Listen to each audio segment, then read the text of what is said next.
Hey, everybody, welcome back to another edition of New York Sports Rehab. I'm Mike with another New York Mets quick take as we begin a very important, tough series against the Philadelphia Phillies. But let's talk a little bit about what happened this past weekend in Atlanta as the Mets took 2 out of 3 from the Braves, but lost game number 3. And once again, they could not maintain and protect a lead, a small lead of 1 or 2 runs, in this case, 2. But once again, the Mets lose in excruciating fashion. But as Meatloaf once said, don't be sad because 2 out of 3 ain't bad. Well, guess what? Me personally, I think it is.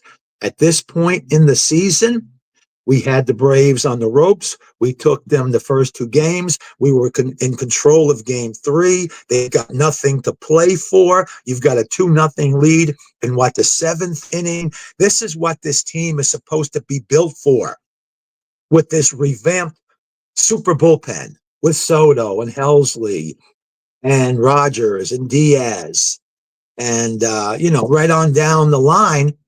And yet we can't win these type of games. Yeah, we're good. For game 1, we won 12-7, even though it got a little hairy there at the end, 12-2, then 12-7, giving up 5 runs in the last 2 innings.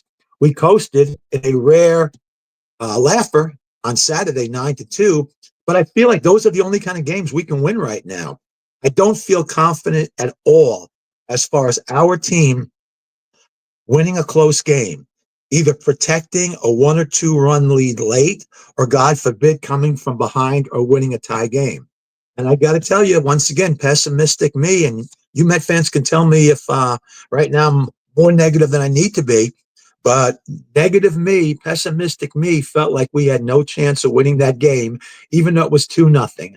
Unless we were able to score several more runs, we weren't going to protect that 2-run lead. And lo and behold, it happened. There were red flags throughout the game, bad omens. We had opportunities to score in the early part of the game, in addition to Vientos' 2-run homer. I think we had a couple men on in the second and the third inning, couldn't cash in. There was a ball that was hit by Lindor late in the game. I thought for sure it was crushed to uh, right center. And somehow it stayed in the ballpark, and Michael Harris came storming over and made another typical Michael Harris great catch. But I think the announcers even mentioned that the wind was blowing, and it was a rare day. Imagine that, where the wind was blowing in. Otherwise, that ball would have been out. There was a man on, so it would have been a 2-run homer. And at that point, it would have given us a 4-2 lead. So when that ball hung up there and didn't go out, if I didn't have a bad omen, I had one there. And sure enough, once again, and Soto's been great, but if there is any knock with the guy in the past, it's been his control. He's looked great for 10 outings so far, but when he hit the number 9 batter in the order, Brujan, I believe it is, at that point, even though the damage hadn't been done yet, you knew it was coming, and sure enough, it was. And tell me, please, and again, I've been very defensive about Mendoza, as far as it's not his fault. For the most part, he makes good, sound decisions. The player's got to play, and he's got to manage with the more or less the personnel that's been given to him by Stearns. But yesterday, I thought a couple of things really rubbed me the wrong way. Number one, I thought Peterson should have come out of the game a little bit sooner.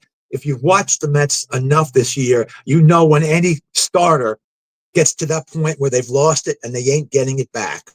And you could tell yesterday, after he walked his first batter, that he wasn't the same pitcher as he had been the previous 5 innings. His velocity was down. When they loaded the bases, at that point, I thought he needed to come out, and they kept him in there. And we paid for it by a 2-run single, I believe it was, by Murphy, the catcher, or he was actually pinch hitting there. But anyways, that's the first thing that I kind of question Mendoza on. The second one, to me, is even more aggravating, dumbfounding to me. Why is Mullins in center and Taylor in left in the 8th inning? Taylor is clearly the better defensive center fielder. He's faster. He runs better. He throws better. We've seen this a couple of times already. If you're going to put Taylor's bat in the lineup, at least have him in center. Move Mullins to left or take him out of the game late in the game. I can't understand that. That ball that was hit yesterday, I thought for sure was going to be caught. I can't. It looked to me like maybe he slowed up on a little bit. Um, I know some people are saying he didn't lay out for it, and he could have. Maybe, maybe, maybe he got a bad read on it. But regardless, I believe there's a 85 to 90% chance Taylor makes that catch. And even if he doesn't, remember, after he doesn't come up with the ball, he bobbles it, which definitely ensured that second run to score their fourth overall.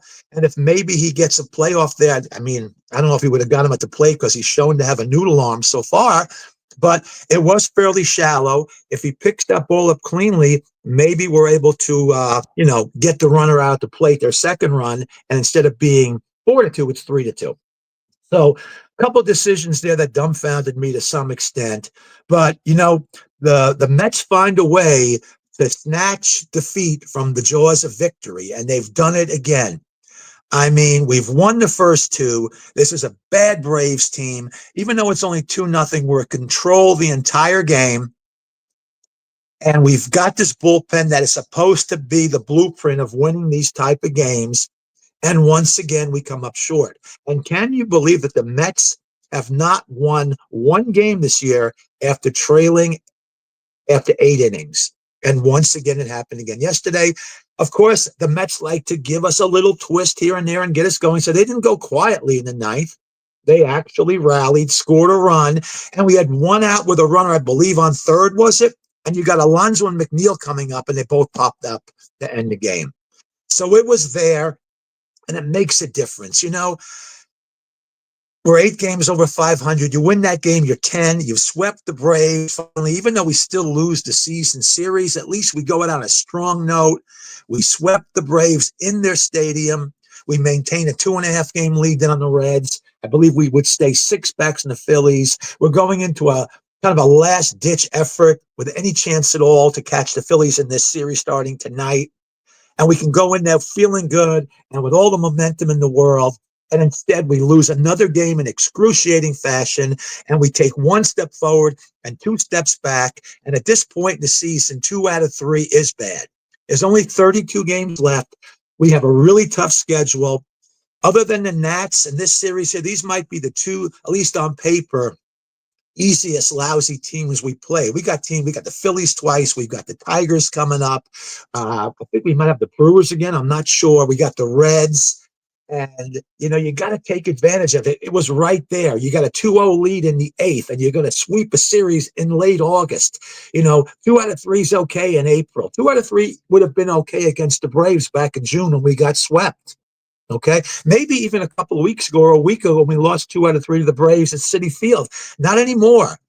It's not okay now. It is bad. We needed to put the Braves away. They were there for the taking, and we didn't do it. And it seems like this team just lacks that killer instinct to put teams away.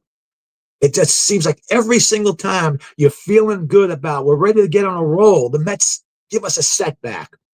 So that's my quick take. I'd love to know how you guys feel about it. Am I being overly negative, overly pessimistic? To me, it's hard not to be when you're a Met fan and you watch every one of these games and you see that same pattern over and over again. I'd love to hear from you. Drop me a comment. Anyways, I'll probably be back somewhere by the end of the Philly series, and maybe, just maybe, we can have a positive recap at the time. So, New York sports rehab, New York Mets quick take. 2 out of 3 usually ain't bad, but in this case, for me, it is. I'm out.